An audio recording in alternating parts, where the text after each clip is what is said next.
आगे बढ़ते हैं। बात अगर कुछ अहम खबरों की करें तो देखिए किस तरीके से महंगाई बढ़ सकती है। जनवरी में मुद्रास्फीति 4.3% थी।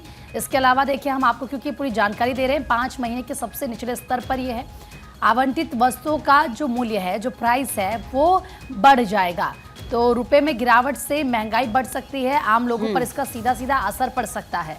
बिल्कुल, देखिए अखबारों में भी इस खबर को दिखाया गया है और आपको ये बता दें कि वित्तीय सेवा कंपनी सेंट्रम ब्रोकिंग के मुताबिक अगर रुपए में गिरावट जारी रहती है तो इससे महंगाई का संकट जरूर बढ़ सकता है। इसका सबसे ज्यादा इम्पैक्ट आयातित वस्तुओं पर ही पड़ने वाला है। फिलहाल रुपया सर्वकालिक स्तर यानी अगर हम बताएं आपको कि उसी के आसपास कारोबार कर रहा है। रुपए में गिरावट से आयात सामान आमतौर पर महंगे हो जाते हैं। रबी की बुआई की अगर बात करें जिसमें लगातार प्रगति और खाद्य कीमतों में नरमी के चलते खाद्य पदार्थों की हिस्सेदारी को चालू वित्त वर्ष की चौथी तिमाही में मुद्रास्फीति को कम करने में योगदान देने वाले एक प्रमुख कारक के तौर पर देखा जा रहा है।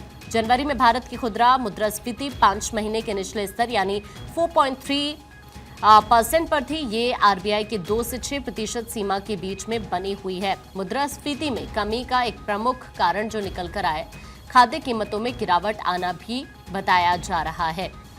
तो आपको बता दें कि अब जनवरी में भारत की जो खुदरा मुद्रास्फीति है वो 5 महीने के निचले स्तर यानी 4.3% पर थी और अभी ये कहा जा रहा है कि रुपए में गिरावट की वजह से महंगाई बढ़ सकती है।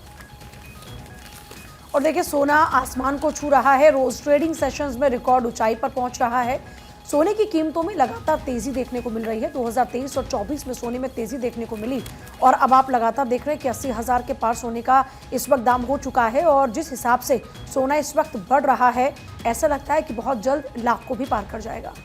और अब आगे बढ़ते हुए बात करेंगे एआई की दौड़ में मस्क की छलांग। पेश करेंगे चैटबॉट GROK3।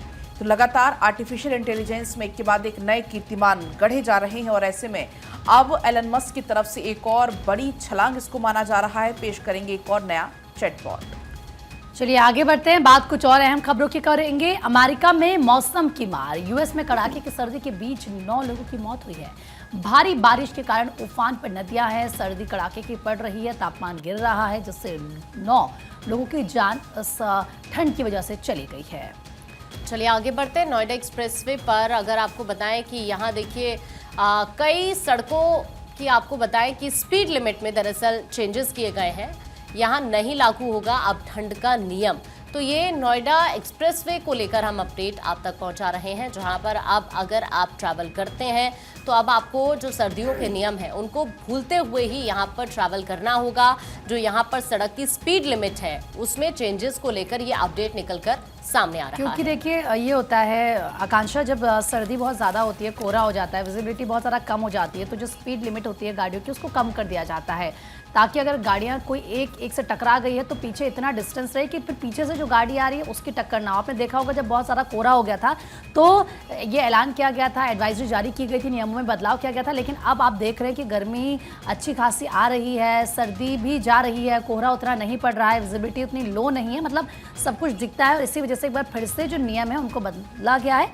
अगर आप भी खासतौर पर घर से निकल रहे हैं एक्सप्रेसवे पर, अगर आप गाड़ी चलाने जा रहे हैं तो जो नियम बदल गए हैं उनके बारे में जानकारी लेकर ही